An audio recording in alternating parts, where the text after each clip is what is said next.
अस्सलामुअलैकुम dear 10th class students. National book foundation NBF की जो न्यू बुक है, आपको पता है कि इस कंप्लीट बुक का मैंने सोल्यूशन करवा दिया है। कुछ रिव्यू एक्सरसाइजेज रहती थी जिस पे आप लोगों के काफ़ी कमेंट्स आ रहे थे कि मैम ये रिव्यू एक्सरसाइजेज भी कर दें।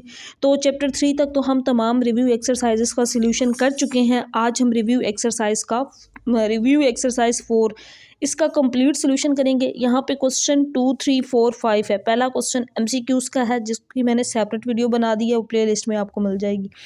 जो क्वेश्चंस हैं उनका हम सोल्यूशन करेंगे। क्वेश्चन नंबर 2, 3, 4, 5 ये 4 क्वेश्चंस हैं, तो 1 बाय 1 इन चारों क्वेश्चंस का सोल्यूशन करेंगे। चैनल पर फर्स्ट टाइम आए हैं तो सब्सक्राइब, वीडियो को लाइक ज़रूर कर दीजिएगा। इससे मोटिवेशन मिलती है और फिर दिल करता है कि मज़ीद इस तरह के वीडियो लेक्चर्स आपके लिए तैयार किए जाएँ।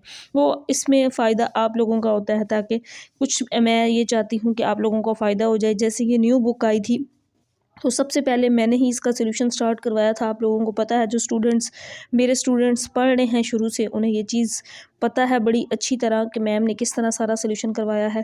तो आज हम बच्चों इसका करते हैं सोल्यूशन। एक दफ़ा मैं आपको बुक से भी दिखा देती हूँ ना इन क्वेश्चंस को, फिर हम सोल्यूशन स्टार्ट कर देंगे। ये देखें, ये मेरे पास बुक है नेशनल बुक फाउंडेशन की। ये आपके पास इस तरह की बुक होगी, ये वाली नेशनल बुक फाउंडेशन की। यहाँ पे देखें रिव्यू एक्सरसाइज 4 बुक का ये पेज नंबर बनता है 70 पेज नंबर है। यहाँ पे देखें क्वेश्चन नंबर 2, 3, 4, 5। आज हम इन तमाम क्वेश्चंस का सोल्यूशन करेंगे 1 बाय 1। तो स्टार्ट करते हैं। हम बुक साइड पे मैं रख दूं, फिर हम सोल्यूशन स्टार्ट करते हैं। तो यहाँ पे देखें बच्चों, resolve into partial fraction chapter आप कंप्लीट कर चुके हैं। कॉन्सेप्ट सारे वही होंगे जो हम चैप्टर्स के अंदर डीपली सारे डिस्कस कर चुके हैं। यहाँ पे मैं साथ साथ दोबारा भी बताती जाऊँगी ताकि स्टूडेंट्स को दोबारा रिवाइज भी हो जाए। तो यहाँ पे देखिए बच्चों, पहला क्वेश्चन क्या है, 7x + 25 x + 3 x + 4। तो मैंने आपको बताया था दो तरह की फ्रैक्शंस होती हैं, प्रॉपर और इम्प्रॉपर। अगर p(x) की डिग्री q(x) से लेस हो, नीचे x⁻2 बन रही है, ऊपर 1 बन रही है, p(x) की डिग्री q(x) से लेस हो तो ये एक प्रॉपर फ्रैक्शन होती है। हम इसको ईजिली पार्शियल फ्रैक्शन में रिजोल्व कर सकते हैं। अगर यहाँ पे p(x) की डिग्री q(x) से ऊपर वाली डिग्री इसके नीचे वाले से बड़ी या इसके बराबर भी आ जाती तो ये एक इम्प्रॉपर फ्रैक्शन होती। पहले हम उसको डिवाइड करके प्रॉपर फ्रैक्शन में कन्वर्ट करते, फिर उसको आगे रिजोल्व करते पार्शियल फ्रैक्शन में। बट यहाँ तो ये एक प्रॉपर फ्रैक्शन, ये वाला केस बन रहा है ना, ऊपर 1 है नीचे पावर 2 है। मतलब ऊपर ये पोलिनोमियल होती है ना, p(x) q(x) दो पोलिनोमियल्स हैं जो कि रैशनल होती हैं, यानी कि नातिक होती हैं, p/q फॉर्म में होती हैं। तो p(x) की डिग्री q(x) से लेस है तो ये एक प्रॉपर फ्रैक्शन है। हमने इसको पार्शियल फ्रैक्शन में रिजोल्व कर लेना है। डिटेल मैंने सारी इसलिए बता दी है कि आप लोगों को एक दफ़ा रिवाइज हो जाए। वैसे तो पूरा चैप्टर हम कर चुके हैं, वहाँ पर ये सारे कॉन्सेप्ट्स मैंने डिटेल के साथ डिस्कस भी किए हुए हैं। तो यहाँ पर है 7x + 25 divided by x + 3 x + 4। हम इसको रिजोल्व करेंगे पार्शियल फ्रैक्शन में। तो यहाँ पे आ जाएगा a/x + 3 पहले वाली वैल्यू, फिर दूसरा जो कांस्टेंट a और b कांस्टेंट, यहाँ पे हम इस तरह से पार्शियल फ्रैक्शन में इसको रिजोल्व करते हैं तो b/x + 4 आ जाएगा। और इसको हम नाम दे देंगे इक्वेशन नंबर 1 का। नेक्स्ट स्टेप में हम क्या करते हैं, ये वाला जो फैक्टर होता है ना, ये पहले क्वेश्चन के अंदर मैं मल्टीप्लाई कर रही हूँ, बाकियों में मैं डायरेक्ट बताऊँगी आपको कैसे करते हैं। एक शॉर्ट तरीका भी होता है, मल्टीप्लाइंग बाय x + 3 x + 4। दोनों साइड्स को, तमाम वैल्यूज़ को किससे मल्टीप्लाई कर देंगे, यहाँ पे जो एलसीएम में फैक्टर है इसके साथ। तो यहाँ पे 7x + 25 डिवाइड में क्या था, x + 3 x + 4। हम यहाँ पे इसको मल्टीप्लाई कर देंगे इस फैक्टर के साथ, x + 3 और x + 4 के साथ। सिमिलरली a/x + 3 है, इसको भी हम मल्टीप्लाई कर देंगे इस वैल्यू के साथ, x + 3 और x + 4 के साथ। फिर इसी तरह b वाली वैल्यू को भी मल्टीप्लाई करेंगे, b/x + 4 है, इसको भी मल्टीप्लाई कर देंगे x + 3, और जो दूसरा फैक्टर है ना उसको मैंने यहाँ ऊपर लिख दिया, आगे जगह नहीं थी इस वजह से।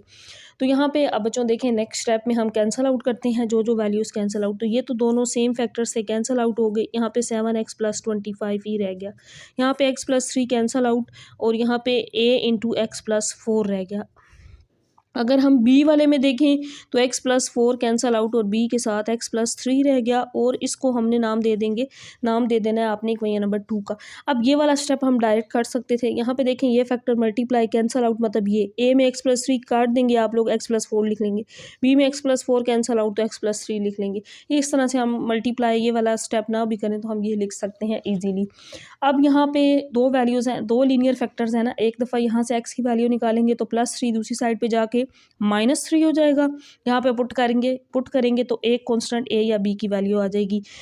तमाम वैल्यू 0 होती हैं, सिर्फ एक वैल्यू आती है, मतलब बाकी 0 हो जाती हैं। यहाँ से x+4 है, इसकी वैल्यू क्या आएगी +4, दूसरी साइड पे जाके -4, -4 + 4 मतलब a 0, एक वैल्यू ये वाली 0 और वैल्यू सिर्फ b की आनी है। तो हमेशा ये भी रूल होता है, हम डायरेक्ट भी कर सकते हैं कि सिर्फ उस वैल्यू के अंदर पुट कर सकते हैं जिसकी वैल्यू आ रही हो, क्योंकि कोई एक वैल्यू आती है, बाकी तो 0 हो जाती हैं। चलिए, ये सारी चीज़ें आपको बतानी ज़रूरी थी। कुछ स्टूडेंट्स डायरेक्ट भी क्वेश्चन कर सकते हैं ताकि क्वेश्चन आपको समझ आ जाए और आसान हो जाए तरीका। यहाँ पे देखें, पहले मैं इसको पुट करती हूँ। Put x+3 is equal to 0, +3 है, दूसरी साइड पे ले जाएं, क्या हो जाएगा -3। कहाँ पे पुट करना है? इक्वेशन नंबर 2 में। अब ये वैल्यूज़ यहाँ से इक्वेशन नंबर 2 में पुट करनी है। 2 में से हम a और b का आंसर निकाल के वापस 1 में पुट कर देंगे। मैं यहाँ पे पुट करती हूँ, x की जगह पे क्या आ जाएगा -3 + 25। ए में अगर मैं पुट करूँ तो -3 + 4। देखिए बच्चों, मैंने बी में नहीं पुट किया, -3 + 3 बी तो 0 हो जाना है, मतलब एक वैल्यू आनी थी जो मैंने उसी के अंदर पुट कर दी है। 7 3 आर 21 + 25 और 4 - 3 करेंगे तो 1 आ जाएगा। 25 में से 21 माइनस करें, 4 आ जाएगा। सो ए की वैल्यू क्या आ गई? 4 आ गई। तो अब दूसरा फैक्टर हम यहाँ से कौन सा पुट कर सकते हैं? x+4 is equal to 0। तो अब हम इसको पुट करते हैं। तो now we put x+4 is equal to 0। तो x की वैल्यू क्या आएगी? -4। कहाँ पे पुट कर देंगे? इक्वेशन नंबर 2 के अंदर, जहाँ जहाँ x है वहाँ पे अब पुट कर देंगे हम -4। तो यहाँ पे मैं पुट करती हूँ बच्चों, देखें ये इक्वेशन नंबर 2 है। 7 × -4 + 25 इज इक्वल टू, अब देखिए -4 + 4 a 0, मैं वैल्यू सिर्फ b के अंदर ही पुट कर रही हूँ क्योंकि b की ही वैल्यू आनी है, a तो 0 हो रहा है। तो -4 + 3 हो जाएगा।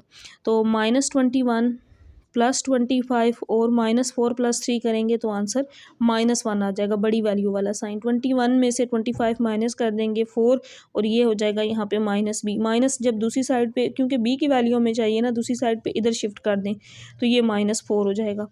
तो a की वैल्यू आई +4। अच्छा, मैंने यहाँ पे बच्चों एक मिस्टेक की है। देखें 7 4 ज़ार क्या होगा? 28। 25 में से 28 माइनस करें, -3। तो दोनों साइड्स पे माइनस कैंसल आउट और b की वैल्यू +3 आ जाएगी। अब a और b दोनों वैल्यूज़ को कहाँ पे पुट कर देंगे? Values of a and b are put in equation number 1। तो ये हमारा आंसर आ जाएगा। अब मैं इन वैल्यूज़ को इक्वेशन नंबर 1 में पुट कर देती हूँ। नेक्स्ट देखिए बच्चों, यहाँ पे मैंने a और b की वैल्यू इक्वेशन नंबर 1 में पुट कर दी, तो ये हमारा क्वेश्चन का आंसर आ गया। नेक्स्ट हम ये क्वेश्चन नंबर 2 हमने किया है, क्वेश्चन नंबर 3 को सोल्व करते हैं। नेक्स्ट हम करेंगे बच्चों क्वेश्चन नंबर 3। इसकी स्टेटमेंट आपके सामने है। यहाँ पे ये एक फ्रैक्शन है, पार्शियल फ्रैक्शन में हमने इसको रिजॉल्व करना है। तो हम पहले इसको लिखते हैं, फिर इसको पार्शियल फ्रैक्शन में रिजॉल्व करते हैं। अब आपको पता है रिव्यू एक्सरसाइज में वही क्वेश्चंस होते हैं, वही मेथड होता है जो एक्सरसाइज में हम सीख चुके होते हैं। तो ये मैंने आपको बताया था, वहाँ पे 4.2 में हमने किया था। अगर किसी नंबर की इस तरह से पावर आ जाए तो हम कैसे रिजॉल्व करते हैं? a ओवर उस नंबर की एक दफ़ा पावर 1 लिख लेते हैं, फिर b ओवर उसी नंबर, देखें पावर 2 तक है तो हमने 2 तक लिखना है, 3 तक होता तो फिर c ओवर पावर 3 लिखते। 1 और 2 कंप्लीट हो गया। इसको पार्शियल फ्रैक्शन में हमने इस तरह से रिजॉल्व कर लिया। तीसरी ये वाली वैल्यू रह गई है तो इसको c ओवर x - 1 लिख देंगे। तो ये आ गई है हमारी इक्वेशन नंबर 1। अब हमने यहाँ से इक्वेशन नंबर 2, फिर उसमें ये वाली वैल्यूज़ पुट करते हुए हमने ए बी सी फाइंड करके वापस इक्वेशन नंबर 1 में पुट कर देना होता। तो यहाँ पे जब मैं इस फैक्टर के साथ मल्टीप्लाई करूँगी, अब मैं डायरेक्ट बच्चों कर रही हूँ, जैसे मैंने आपको पार्ट 1 क्वेश्चन 1 में बताया। यहाँ पे x+1 एक कैंसल आउट हो जाएगा, लेकिन एक x+1 आएगा और साथ x - 1 भी आ जाएगा। अगर हम बी वाले में देखें तो x+1 का स्क्वायर कैंसल आउट इसके साथ, तो बाकी x - 1 रह गया। सी में x - 1 कैंसल आउट और x+1 का स्क्वायर। अभी हमने इसको इक्वेशन नंबर 2 का नाम नहीं देना। रीज़न क्या है वो भी मैंने सारी आपको चीज़ें बताई हुई हैं। तो कोफिशिएंट्स को लास्ट पे कंपेयर करना मुश्किल हो जाता है, तो हम यहाँ पे पहले यहाँ पे स्क्वायर ओपन करेंगे, मल्टीप्लाई हो रहे हैं तो इनको मल्टीप्लाई कर लेंगे। तो 1 इज इक्वल टू ए, यहाँ पे तो simple formula a + b a - b a square minus b square, 1 का स्क्वायर 1 नहीं होता है। इस तरीके से मल्टीप्लाई कर लेंगे आप फार्मूला लगाने। यहाँ a + b का होल स्क्वायर तो किसके इक्वल होता है? a square + b square + 2ab। तो ये x का स्क्वायर +1 फिर 2ab तो 2x। अब हम इसको नाम दे देंगे इक्वेशन नंबर 2 का। हमने a b और c की तमाम वैल्यूज़ को क्लियरली एक अच्छी फॉर्म में बना लिया है ताकि हमें आगे आसानी हो क्वेश्चन हल करने में। अब यहाँ पे एक x+1, इसकी वैल्यू मैं यहाँ से x की निकाल सकती हूँ, यहाँ से निकाल सकती हूँ। ये वैल्यू मैं नहीं निकाल सकती क्योंकि यहाँ इस पे स्क्वायर है। फिर वो हमें कोफिशिएंट्स को कंपेयर करना पड़ता है। कैसे? वो आगे अभी हम करते हैं। देखें x plus one is equal to zero, तो यहाँ से एक्स की वैल्यू क्या आ जाएगी -1। कहाँ पे पुट करनी है, इक्वेशन नंबर 2 में। तो यहाँ पे मैं देख लेती हूँ कि मुझे किसकी वैल्यू मिल रही है। बच्चों गौर कीजिएगा थोड़ा सा। देखिए -1 का स्क्वायर तो ये +1, -1 ये 0, ये -1 और ये -1 -2, मतलब बी की वैल्यू मिल रही है। सी में भी वो 0 ही बनना है, मैं पुट नहीं करूँगी। मुझे इजीली यहाँ से पता चल गया कि बी आ रहा है ना, इसका मतलब है बाकी दोनों 0 बनने हैं। अगर आप लोग पुट कर भी लेते हैं तो वो 0 ही बनेंगे, लेकिन मैं यहाँ पुट नहीं कर रही। बी की वैल्यू हमें मिल रही है, हमें बाकियों में पुट करने की ज़रूरत ही नहीं है, वो हमें पता चल गया, ऑटोमेटिकली सारे 0 ही हो जाते हैं। तो यहाँ पे क्या हो जाएगा -1 और -1 -2, तो सो बी की वैल्यू क्या आ जाएगी -1/2। यहाँ पे बच्चों एक वैल्यू आ गई बी की। अब दूसरा फैक्टर x-1, इसको हम पुट कर सकते हैं, तो x की वैल्यू क्या आ जाएगी 1। x-1 is equal to 0, therefore x is equal to 1। कहाँ पे पुट करनी है, इक्वेशन नंबर 2 में। अब देखिएगा बच्चों यहाँ पे किसकी वैल्यू आती है। देखें यहाँ पे 1 -1 क्लियरली पता चल गया, 0 1 का स्क्वायर 1 1 -1 1 -1 0, मतलब वैल्यू सिर्फ सी की आनी है। मैं तो सी में ही इसको पुट कर रही हूँ, बाकियों में पुट नहीं कर रही। तो +1 हम सी के अंदर यहाँ पुट करते हैं, तो 1 का स्क्वायर तो 1 हो जाएगा, +1 और यहाँ पे 2 1 ज़ा 2, तो ये 2 ही रहेगा। होप सो आपको इस बात की समझ आ गई होगी। बाकी हम चैप्टर्स में भी ये चीज़ें मैंने डिटेल से बताई हुई हैं, 2 और 1 3 और 1 4। तो यहाँ से बच्चों हम सी की अगर वैल्यू निकालें तो क्या आ जाएगी 1/4। अब कोई और लीनियर फैक्टर ऐसा नहीं है जिसमें से हम वैल्यू निकाल लें। यहाँ 2 वैल्यू थी, ये हमने निकाल ली। बाकी अब यहाँ पे देखें बी और सी तो आ चुका है, ए रह गया। अब ए के कोफिशिएंट्स को कंपेयर करना है। हमेशा रूल याद रखिएगा, कोफिशिएंट्स को कंपेयर करते हुए उसके साथ जो पहली वैल्यू होगी ना, उसके कोफिशिएंट्स को कंपेयर करना है। जैसे मैं यहाँ पे अब एक्स स्क्वायर देखूँ, इस साइड पे एक्स स्क्वायर नहीं है 0, यहाँ पे एक्स स्क्वायर है, इसके साथ 1 है, तो इसका कोफिशिएंट 1 है, लेकिन ए मल्टीप्लाई हो रहा है, तो 0 is equal to A. B में एक्स स्क्वायर नहीं है, ये 0 हो जाएगा ना। फिर सी में एक्स स्क्वायर है या सिर्फ इस वैल्यू के साथ है, इसका कोफिशिएंट 1, तो साथ प्लस सी आ जाएगा। इस तरह यहाँ पे बल्कि मैं पहले ये लाइन मेंशन करती हूँ, फिर हम कोफिशिएंट्स को कंपेयर करते हैं। मैंने यहाँ पे इस लाइन को इस तरह से लिख दिया, now we find the value of A, so we compare coefficients of x square in equation number 2। Equation number 2 में जहाँ जहाँ एक्स स्क्वायर आ रहा है हम उसके कोफिशिएंट्स को कंपेयर करेंगे। पहले हम लेफ्ट साइड पे देख लेते हैं, यहाँ तो एक्स स्क्वायर नहीं आ रहा ना, तो यहाँ क्या आ जाएगा 0, मैंने यहाँ पे लिख लिया 0। फिर ए वाली वैल्यू में चेक करें, एक्स स्क्वायर आ रहा है, इसका कोफिशिएंट 1 है, साथ ए आ जाएगा, बी में नहीं है। फिर सी में एक्स स्क्वायर है, तो ए प्लस सी आ जाएगा। तो अब मैं यहाँ पे अगर सी की वैल्यू पुट करूँ तो मेरे पास ए की वैल्यू आ जाएगी। तो ए मैं इसी तरह लिख लेती हूँ, और सी की वैल्यू तो हम पहले ही फाइंड कर चुके हैं 1/4। जब इस साइड पे आएगा तो -1/4 इज इक्वल टू ए। तो यही हमारा था क्वेश्चन, यानी कि ए बी और सी फाइंड करना। तो अब हम ए बी और सी की वैल्यूज़ को पुट कर देंगे, कहाँ पे, इस इक्वेशन नंबर 1 के अंदर। तो मैं यहाँ पे अब पुट कर देती हूँ। लास्ट पे बच्चों देखिएगा मैंने सोल्यूशन पुट किया। यहाँ पे बुक में मैं आपको एक चीज़ बता दूं कि मिस्टेक है ए की वैल्यू में, तो ए की जो वैल्यू है ना, ये -1/4 ही आती है। यहाँ आपने इसको देख लेना है। यहाँ ऊपर a/x+1 था, ऊपर तो वैल्यू इस तरह से आएगी ना -1/4, तो ये 4 जब डिवाइड हो रहा था मैं नीचे ले आई, मल्टीप्लाई हो गया। इस स्टेप को आपने देख लेना है। यहाँ बी की वैल्यू पुट की, सी की वैल्यू पुट की, तो ये हमारा आंसर आ गया। क्वेश्चन नंबर 2 और 3 हो चुका है। नेक्स्ट हम क्वेश्चन नंबर 4 करते हैं। तो नेक्स्ट है हमारे पास बच्चों question number 4, resolve 5x² + 3x + 7x² + 5 divided by x² - 9 into partial fraction. हमने इसको रिजोल्व करना है पार्शियल फ्रैक्शन के अंदर। तो यहाँ पे सबसे पहले देखें कि ये प्रॉपर फ्रैक्शन है या इम्प्रॉपर है। ऊपर अगर आप लोग डिग्री देखें तो 2 है, नीचे x² और x² 4 है, मतलब p(x) की डिग्री q(x) से लेस है, ऊपर 2 है और नीचे 4 है, तो ये एक प्रॉपर फ्रैक्शन है। हमने डिवाइड वाली साइड पे नहीं जाना, सिंपल हमने इसको पार्शियल फ्रैक्शन के अंदर रिजोल्व कर देना है। तो यहाँ पे x² - 9 है, आपको फार्मूला पता है, अगर a² - b² हो तो हम इसको क्या लिख सकते हैं, a - b और a + b लिख सकते हैं ना इस फॉर्म में। तो यहाँ पे हमने सिंपल इस फार्मूला को यूज़ करते हुए पहले इसके फैक्टर्स बना लेने हैं, फिर हम इसको आगे रिजोल्व करेंगे, तो इस तरह क्वेश्चन ज़रा आसान हो जाएगा। 5x², मैं दूसरा मार्कर यूज़ कर लूँ, ये ख़त्म हो गया है। 5x² + 3x + 7 डिवाइडेड बाय, मैं पहले इसके फैक्टर्स बना रही हूँ। तो बच्चों मैं इसको लिख सकती हूँ, ये 9 किसका स्क्वायर है, अगर मैं यहाँ पे इसको लिखूँ तो ये x² - 3 का स्क्वायर है, तो मैं इसको लिख सकती हूँ x - 3 और x + 3। यहाँ पे इसी तरह हम इसको लिख देंगे x-3 और x+3, इसके दरमियान में प्लस है, अगर माइनस होता तो फिर यहाँ अगर 25 और साथ माइनस होता फिर हम फैक्टर्स बनाने वाली साइड पे जाते, क्योंकि फार्मूला में माइनस होता है। अभी हमने इसको एज इट इज़ ही लिख लेना है, क्योंकि इसमें कोई भी फैक्टर नहीं है, सॉरी माइनस नहीं है, फैक्टर्स नहीं बन सकते। अब हम इसको पार्शियल फ्रैक्शन के अंदर रिजोल्व कर देते हैं। तो a ओवर पहला फैक्टर x-3, फिर b ओवर जो दूसरा फैक्टर है ये x+3। अब इसके अंदर x स्क्वायर दो कॉन्स्टेंट्स आ रहे हैं, मतलब x की दो वैल्यूज़, तो यहाँ पे हमने cx+d लिखना है। ये तरीका हम एक्सरसाइज 4.3 में भी सीख चुके हैं। और यहाँ पे x² + 5, इसको नाम दे देंगे क्वेश्चन नंबर 1। जब भी आपके पास इस तरह से x स्क्वायर हो तो फिर आपने यहाँ पे दो कॉन्स्टेंट्स यानी कि x की दो वैल्यूज़ फाइंड करनी होती हैं। अब बुक वालों ने क्या किया है, cx ओवर x² + 5 मतलब आंसर में फिर d को अलग कर दिया। तो अपनी मर्जी लास्ट पे आंसर्स को बेशक सेपरेट कर दें या इसके अंदर ही दोनों को पुट कर दें। तो नेक्स्ट हम इस स्टेप के साथ यानी कि ये जो डिवीजन में फैक्टर है नेक्स्ट स्टेप में इसको मल्टीप्लाई करेंगे। यहाँ पे तो ये कैंसिल आउट हो जाएगा और यहाँ पे रह जाएगा 5x² + 3x + 7। ए में देखें x-3 कैंसिल आउट, बाकी क्या रह जाएगा x+3 और x² + 5 रह जाएगा। नेक्स्ट हम b में देखते हैं तो प्लस b में x+3 वाला फैक्टर कैंसिल आउट, तो b के साथ x-3 और x² + 5 रह जाएगा। और यहाँ पे cx+d, इसके साथ देखें बच्चों ये कैंसिल आउट, बाकी ये दो फैक्टर्स रह गए, इनको लिख लेते हैं x-3 और x+3। अभी हमने इसको इक्वेशन नंबर 2 का नाम नहीं देना, क्योंकि हमने यहाँ पे इनको मल्टीप्लाई करते हुए फिर a b की वैल्यूज़ को अलग करके ना फिर हमने इसको इक्वेशन नंबर 2 का नाम देना है। ये हम क्यों करते हैं, ताकि हमें कोफिशिएंट्स को कंपेयर करना आसान हो जाए।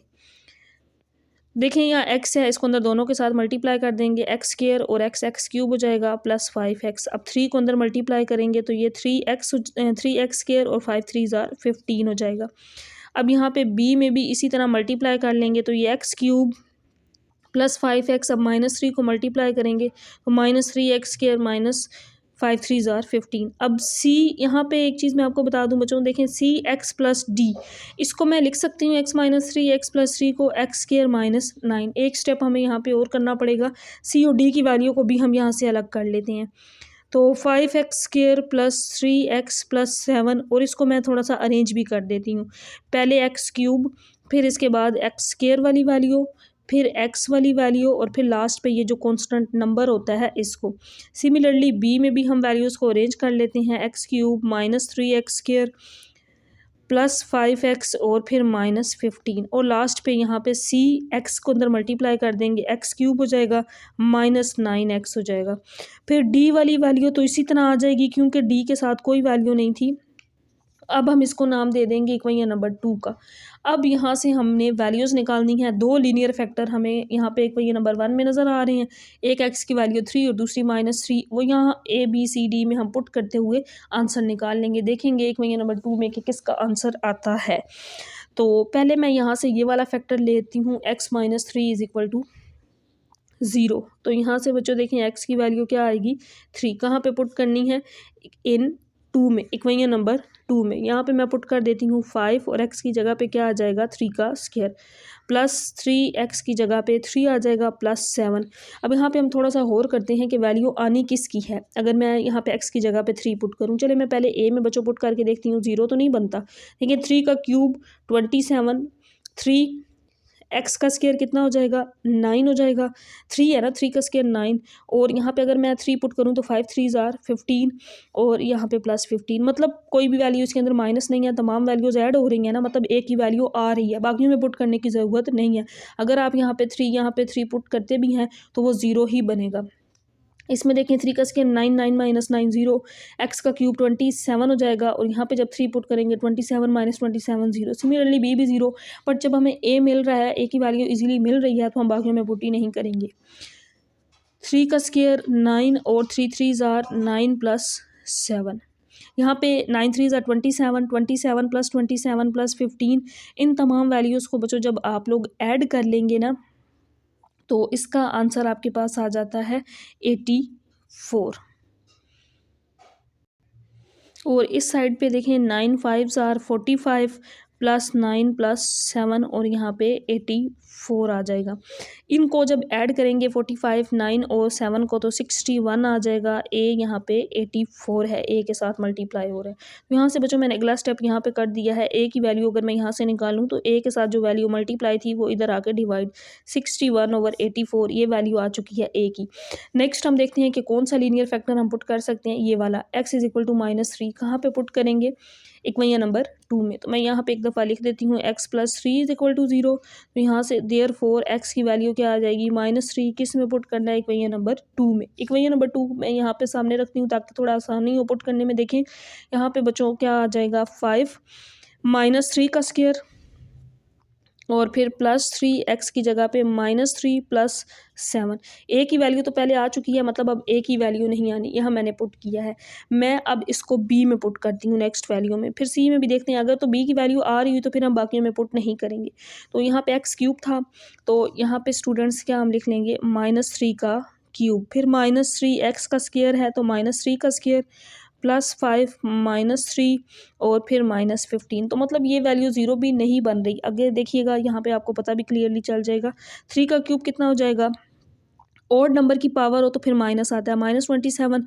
3 का स्क्वायर ये +9 -27 हो जाएगा, -5 3 ज़ार 15 और ये 15। तो मतलब ये वैल्यू 0 नहीं बन रही। यहाँ से बी की वैल्यू आ रही है तो बाकियों में पुट करने की ज़रूरत ही नहीं है। अब यहाँ पे भी हल कर लेते हैं थोड़ा सा इसको। 3 का स्क्वायर 9 9 5 ज़ार 45, -9 और +7। यहाँ पे 27 -27 -15, अगर इन तमाम वैल्यूज़ को जब ऐड करें ना तो बच्चों आपके पास जवाब आ जाएगा इसका -84। पहले +84 आया था ऊपर वाले में, इसमें -84। यहाँ माइनस करेंगे तो इसको 43 आ जाएगा। तो यहाँ पे आगे मैं बी की वैल्यू भी लिख देती हूँ। बी की वैल्यू क्या आ जाएगी -43/84। ये वैल्यू आ गई है बी की।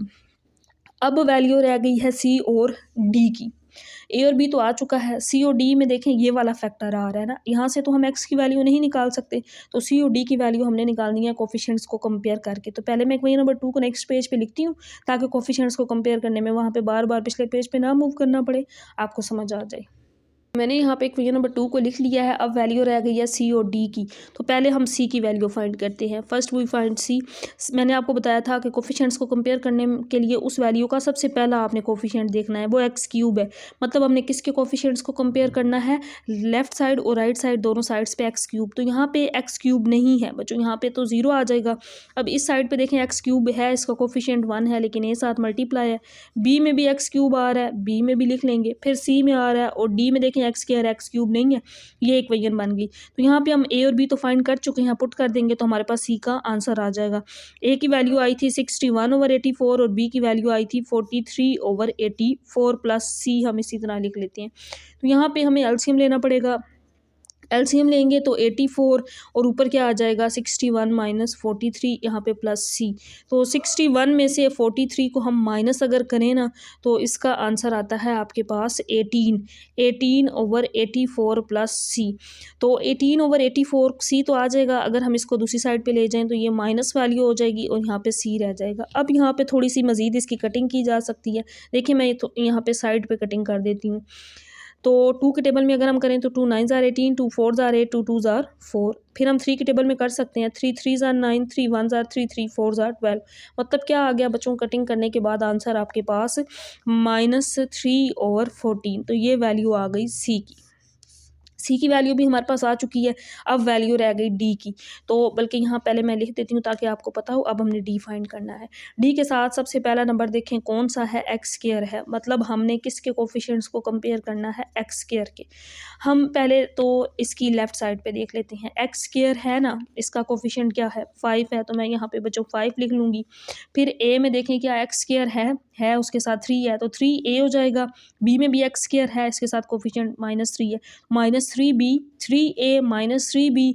और सी में तो x² नहीं है, फिर डी में आ जाएंगे तो प्लस डी। इसी इक्वेशन को मैं यहाँ पे अब आपके सामने लिखती हूँ, 3a -3b और फिर प्लस डी। तो यहाँ पे हम ए और बी की वैल्यूज़ को पुट करते हुए डी की वैल्यू को फाइंड कर लेंगे। तो यहाँ पे मैं पुट कर देती हूँ 5। इसी तरह ए की जगह पे क्या आ जाएगा 61/84 -3 और बी की वैल्यू -43/84 प्लस डी। तो यहाँ पे पहले मल्टीप्लाई फिर एलसीएम लेंगे। या चले मैं इकट्ठा एक ही स्टेप कर देती हूँ। 84 एलसीएम, ऊपर 61 और 3 को हम मल्टीप्लाई कर लेंगे। 61 को 3 से मल्टीप्लाई करेंगे तो 183, माइनस माइनस प्लस हो जाएगा। और फिर हम 43 को 3 से मल्टीप्लाई कर लेंगे। तो बच्चों जब आप 43 को 3 से मल्टीप्लाई करेंगे तो आंसर 129 आएगा। और यहाँ पे डी इसी तरह 183 के अंदर 129 को जब आप ऐड करेंगे ना तो इसका आंसर आ जाएगा 312 ऐड करने से, डिवाइडेड बाय 84 प्लस डी। क्योंकि हमने डी फाइंड करना है तो इस वैल्यू को इधर ले आते हैं। तो 5 minus 312 over 84 is equal to D. अब यहाँ पे नेक्स्ट हमें एलसीएम लेना पड़ेगा। 84 को 5 के साथ मल्टीप्लाई, फिर उसको 312 में से माइनस करेंगे। तो मैं नेक्स्ट पेज पे इसको करती हूँ। तो नेक्स्ट देखें बच्चों, अब यहाँ पे हम एलसीएम लेते हैं। 84 एलसीएम, 84 को 5 के साथ मल्टीप्लाई कर दें तो यहाँ पे आ जाएगा 420 minus 312 is equal to D. 420 में से 312 को माइनस करेंगे तो आंसर आएगा 108 over 84 is equal to D. अब यहाँ पे भी हम इसकी कटिंग कर सकते हैं। मैं इसकी ना कटिंग यहाँ पे बच्चों सेपरेट लिख के कर देती हूँ ताकि यहाँ हम आंसर लिख दें फिर। तो 2 5 are 10, 2 4 are 8, 2 4 are 8, 2 2 are 4। Again हम 2 में कर लेते हैं। 2 2 आर 4, 2 7 आर 14, 2 2 आर 4, 2 1 आर 2। अब हम इसको 7 में कर लेते हैं, यानी 3 में कर लेते हैं। 3 7 आर 21, 3 9 आर 27। तो आंसर आपके सामने है कटिंग करने के बाद 9/7। अगर आप डायरेक्ट 9 और 7 के टेबल में करते फिर भी कटिंग हो जानी थी, लेकिन मैंने छोटे टेबल से स्टार्ट की और 9/7 आंसर आ गया। बच्चों अब मैं ए बी सी डी की वैल्यूज़ को इक्वेशन नंबर 1 में पुट कर दूंगी तो हमारा जो रिक्वायर्ड आंसर था वो आ जाएगा। मैंने बच्चों यहाँ पे लास्ट पे इन वैल्यूज़ को पुट कर दिया है। मेरा ये वाला आंसर आ चुका है। अब यहाँ पे नेक्स्ट स्टेप आप कर सकते हैं। 84 डिवाइड है, नीचे आकर मल्टीप्लाई, ये 84 इसके साथ मल्टीप्लाई, इसके साथ 14 और यहाँ पे 7। अच्छा यहाँ पे मैं आपको एक चीज़ बता दूँ कि मैं इसको बुक वाली फॉर्म में लिखती हूँ ताकि स्टूडेंट्स इस चीज़ से कंफ्यूज ना हो।